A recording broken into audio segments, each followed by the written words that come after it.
장기간 이어지고 있는 고물가 상황이 7월 이후 조금씩이나마 진정되는 분위기입니다.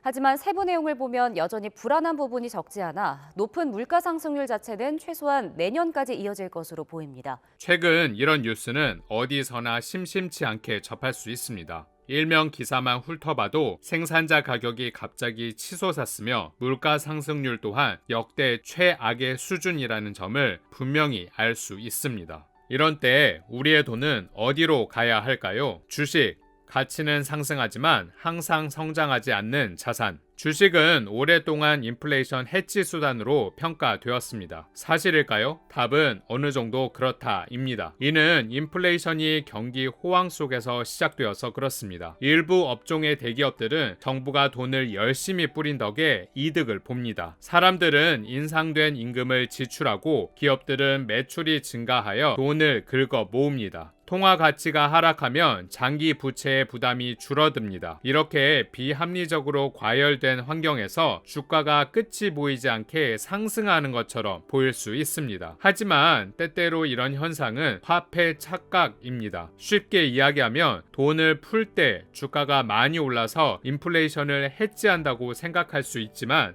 이건 하나의 착각일 수 있습니다. 인플레이션을 고려할 때 경제 및 기업의 성장률은 그대로이거나 하락하고 있는 것입니다. 상품과 상품 선물, 상품의 가격은 흔히 통화 가치가 하락할 때 상승합니다. 인플레이션 시기에 대개 석유, 밀, 귀금속이 자산을 지키기 좋은 상품으로 평가받기 때문입니다. 그렇지만 귀금속을 제외하고 석유 같은 원자재를 일반인이 직접 구매하기는 쉽지 않습니다. 보관 시설을 갖추고 상품을 인수할 여건을 갖춰야 가능한 일입니다. 또한 상품 선물은 매우 투기성이 높아서 경험이 부족한 투자자들에게 적합하지 않습니다. 고로 상품과 상품 선물에 투자하는 건 일반 투자자가 하기에는 쉽지 않다고 보심이 맞습니다. 원자재 기반 주식, 인플레이션 해지 수단으로 원자재에 투자하려는 사람들이 보통 원자재 생산자의 주식을 매수하는 형태의 투자를 합니다. 예를 들어 원유가 오를 것 같아서 정유 주식을 사는 것이지요. 그런데 이런 주식은 원자재 자체에 직접 투자하는 것만큼 가치가 상승하지는 않습니다. 일례로 1969년에서 1980년까지 석유 가격이 배럴당 3달러에서 40달러로 치솟았습니다. 같은 기간에 세계 최대 석유 기업 엑손모빌의 주가가 2배 가까이 상승했습니다. 석유 가격이 13배 이상 오를 때 엑손모빌의 주가는 2배만 오른 것입니다. 주식 시장에서는 전반적으로 뛰어난 실적을 올렸지만 석유 시장이나 금 시장의 오름세에 비교해서는 확연히 낮은 실적을 올렸던 셈입니다. 주식의 성장 추세가 대부분 초기에 강하게 나타납니다. 주식 가치의 상승세는 인플레이션이 비용을 늘리면서 결국 둔화하게 됩니다. 게다가 현금이 두둑해진 경영진이 자본을 잘못 할당하는 일도 자주 일어납니다. 원자재 기반 ETF, 위험을 분산하고자 할 때 ETF는 또 다른 대안입니다. 특정 산업의 기업군에 투자할 수 있기 때문입니다. 일례로 석유 및 가스 생산 업체들이 포함된 에너지 관련 ETF 상품이 있습니다. 광업과 농업에 투자를 집중하는 ETF 상품들도 있습니다. 이런 ETF는 좋은 대안이 될 수 있습니다. 고수익 주식 찾기, 인플레이션이 발생했다면 개별 주식을 선택할 때 평소와는 다른 사고를 해야 합니다. 그래서 워렌 버핏은 이렇게 지적했습니다. 기업의 재무제표에 보고된 이익은 더 이상 주주들의 실질 이익 여부를 결정하는 지배적인 변수가 아니다. 기업의 이익은 아주 좋을 수 있습니다. 그런데 재고나 장비와 관련된 가격이 급등하는 상황을 대비한 충분한 현금 흐름이 있을까요? 마진율이 낮은 기업은 원가가 상승할 때 어려움에 빠질 가능성이 더 큽니다. 인플레이션 시기에는 수치에 기업의 실제 이익이 제대로 반영되지 않습니다. 이런 점에서 개인 투자자들은 기업이 인플레이션으로 인한 비용 상승을 어떻게 극복하는지 고려해야 합니다. 예컨대 코카콜라가 1970년대에 비교적 잘 버텼던 이유는 설탕과 물, 향신료를 제품의 원료로 사용했기 때문입니다. 브랜드의 강세 덕분에 코카콜라는 높은 마진으로 제품을 판매할 수 있었습니다. 고배당 주식, 안정된 배당이 지급되는 주식은 좋은 상품입니다. 단, 지속적으로 안정된 배당을 줄 수 있는지를 잘 봐야 합니다. 지금까지의 배당률과 배당 성장률, 그 기업이 가진 브랜드, 산업군의 안정성 등을 다각적으로 봐야 합니다. 특히 미국 기업은 배당에 호의적이고 쉽게 배당을 줄이거나 안 주지 않습니다. 이런 주식들은 주목할 만합니다. 현금? 그래, 현금이야. 이 말의 의미가 바로 이해되지 않을지도 모릅니다. 사람들은 이렇게 걱정할 수도 있습니다. 돈의 가치가 조금씩 깎이지 않을까? 2008년 금융위기 당시 시장이 참혹하게 하락하는 모습을 목격했듯이 그런 위기가 포트폴리오에 악영향을 미치지 않을까? 다른 무엇보다 이런 이유로 인플레이션 시기에는 주식에 더해 현금을 보유해야 합니다. 주식의 가치가 하락하는 상황에 직면할지도 모르기 때문에 손실을 보면서 주식을 팔지 않기 위해서라도 일부 현금을 보유하는 편이 낫습니다. 기준금리가 제로인 시기에는 현금을 비축해 봐야 별로 이익이 되지 않을 것처럼 보입니다. 하지만 금리는 결국에 올라가기 마련입니다. 인플레이션 시기에는 일반적으로 금리가 인상된다는 점을 잊지 말아야 합니다. 이는 주식과 채권에 매우 부정적인 영향을 미칩니다. 인플레이션으로 고통받았던 1970년대에는 금리가 인상되자 현금을 보유한 사람들이 많은 이자를 벌었습니다. 인플레이션 상황은 주식에 심각한 타격을 입혀 저평가 단계까지 하락시킬 수 있습니다. 때문에 현금을 보유하고 있으면 가격이 낮아진 좋은 주식을 매수할 기회가 됩니다. 이처럼 현금은 고금리 시기에 이자 수익을 얻을 수 있고 저평가된 자산을 매수할 수 있는 기회도 주기 때문에 아주 좋습니다. 레이 달리오는 이렇게 이야기했습니다. 공짜 돈, 곧 금리가 매우 낮거나 마이너스 이자율로 돈을 빌리는 행태가 만연했으며 막대한 자금이 풀렸고 지속적으로 공급되었습니다. 성장세와 물가가 둔화한 가운데 금융 자산의 가격만 오르고 장래 수익에 대한 기대도 감소했습니다. 결국